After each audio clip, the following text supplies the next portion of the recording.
PG के सामान्य परिचय पार्ट 3 शुरू करते हैं हम बिना किसी देरी के।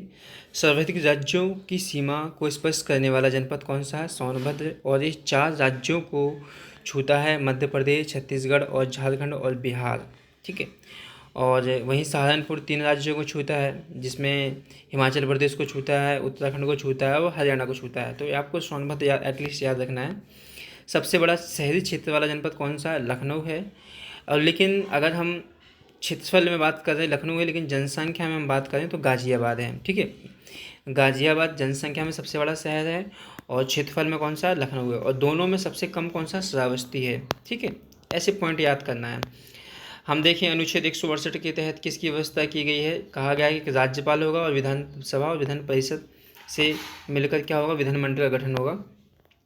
वर्तमान में देखें तो विधानसभा की टोटल 433 सीटें हैं, 403 और विधान परिषद की बात करें तो विधान परिषद में कितनी है? 100 हैं।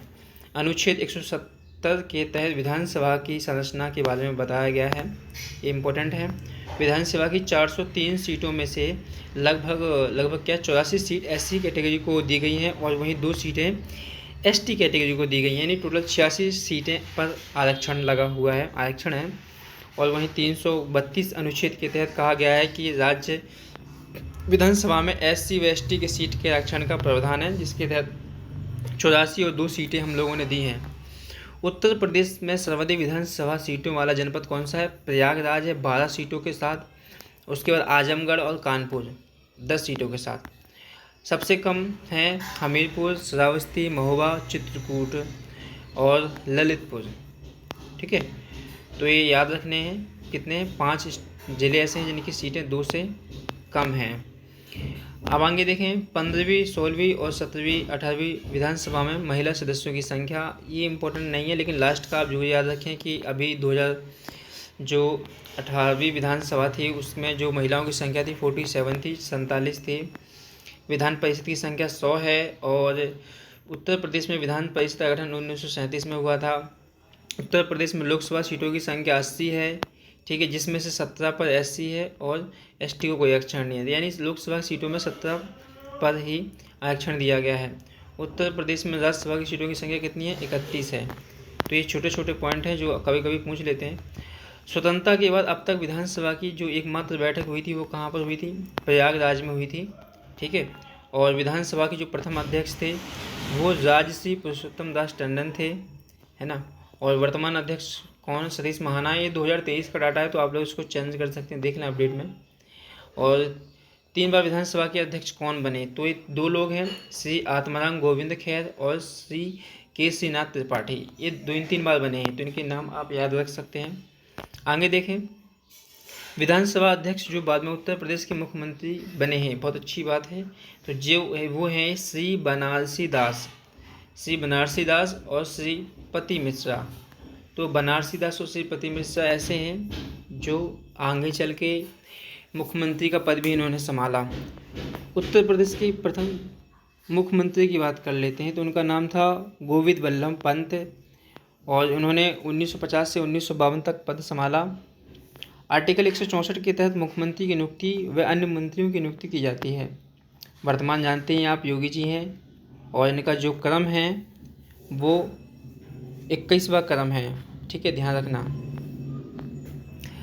अब आगे देखें नारायण दत्त तिवारी उत्तर प्रदेश के एकमात्र राजनीतिज्ञ जिन्होंने यूपी के सीएम के बाद उत्तराखंड के सीएम के रूप में चुने। नारायण दत्त तिवारी ऐसे व्यक्ति थे जो उत्तर प्रदेश के सीएम बनने के बाद कहाँ के सीएम बने? उत्तराखंड के। उत्तर प्रदेश की पहली महिला सीएम है सुचेता कृपलानी, 1963 से 67 के बीच में। चौधरी चरण सिंह और विश्वनाथ प्रताप सिंह के बारे में देख लेते हैं कि ऐसे व्यक्ति थे जो बाद में भारत के प्रधानमंत्री भी बने। तो चौधरी चरण सिंह और विश्वनाथ प्रताप सिंह। अब यहाँ पर कुछ सांस्कृतिक संस्थाएं हैं जो बहुत ज़्यादा इंपॉर्टेंट है, इनको आपको याद करना होगा, जिनको नहीं वो लिख के याद कर सकते हैं। राज्य ललित कला अकादमी 1962 लखनऊ में है। भारत तेंदु नाटक अकादमी 1975 लखनऊ। भारत तेंदु नाट्य अकादमी 1975। उत्तर प्रदेश संगीत नाटक अकादमी 1969 लखनऊ। कला एवं शिल्प महाविद्यालय 1911 लखनऊ। राष्ट्रीय कथक संस्थान लखनऊ। तो ये जो मुख्य हैं ऊपर ये सब लखनऊ में है। ललित कला अकादमी 1962, भारत तेंदु नाट्य अकादमी 1975, फिर उत्तर प्रदेश संगीत नाटक अकादमी 1969, कला एवं शिल्प महाविद्यालय 1911, राष्ट्रीय कथक संस्थान 1988 नवासी। तो इसमें आप दो याद रखें, कला एवं शिल्प महाविद्यालय 1911 और उत्तर प्रदेश संगीत नाटक अकादमी 1969, ये आप याद रख सकते हैं। भारत कला भवन वाराणसी में है और इसकी स्थापना 1920 में हुई थी, ये भी मोस्ट इम्पोर्टेंट है। उत्तर प्रदेश का चलचित्र निगम 1975 में बना था, जब भारत तेंदु नाट्य अकादमी बना था लखनऊ में, 19 वही सेम डेट है। जनजातीय एवं लोक कला संस्कृति संस्थान 1996 लखनऊ में है और भारत खंडे संगीत संस्थान 1926 लखनऊ। अब हम कुछ पार्क देख लेते हैं। नॉलेज पार्क कहाँ पर है? ग्रेटर नोएडा में है नॉलेज पार्क। साइंस पार्क कहाँ पर है? गाजियाबाद में है साइंस पार्क। द्वितीय साइंस पार्क कहाँ पर है? गोरखपुर में है, निर्माण हो रहा है। डिफेंस पार्क लखनऊ में है। तो knowledge park greater Noida, science park Ghaziabad, द्वितीय साइंस पार्क गोरखपुर। तो पहला याद रखें गाजियाबाद में है, ठीक है, और knowledge greater Noida.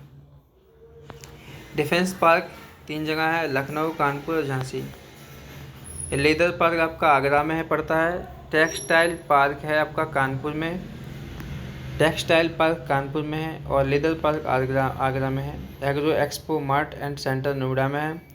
Agro processing zone Lucknow में है, ठीक है। तो आज के लिए इतना ही, और इसका एक फुल फॉर्म याद रखना, 1 डिस्ट्रिक्ट 1 प्रोडक्ट 1 DOP। इसकी स्थापना कब हुई थी? ये जो योजना बनी थी 24 जनवरी 2018 को ही ये स्टार्ट हुआ था, तो ये डेट भी इम्पोर्टेंट याद रखना। तो आज के लिए बस इतना ही, अगले वीडियो में मिलते हैं।